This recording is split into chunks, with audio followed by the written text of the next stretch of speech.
আমরা তিন দফায় থাকতে পাই না। আমি বলবো আমাদের সম্মানিত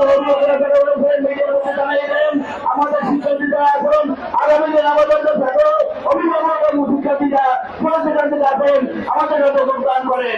আমরা বিপ্লব সৃষ্টি করে আদায় করতে চাই।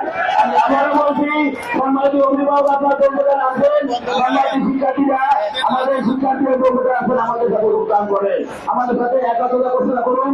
ধন্যবাদ সবাইকে। আবারও আমি কখনো প্রোগ্রামের সভাপতি এবং ফিল্ডার উৎসব করার অধ্যক্ষ। ধন্যবাদ সকলকে।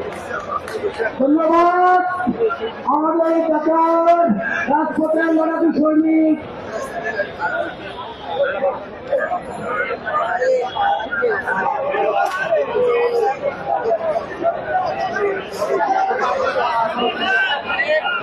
একজন সংক্ষিপ্ত বক্তব্য নিয়ে আসছেন আমাদের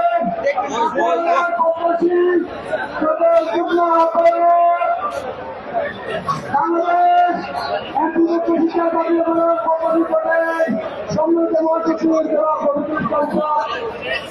ধন্যবাদ। বক্তব্য আমি দিয়েছি, বক্তব্য দিব না।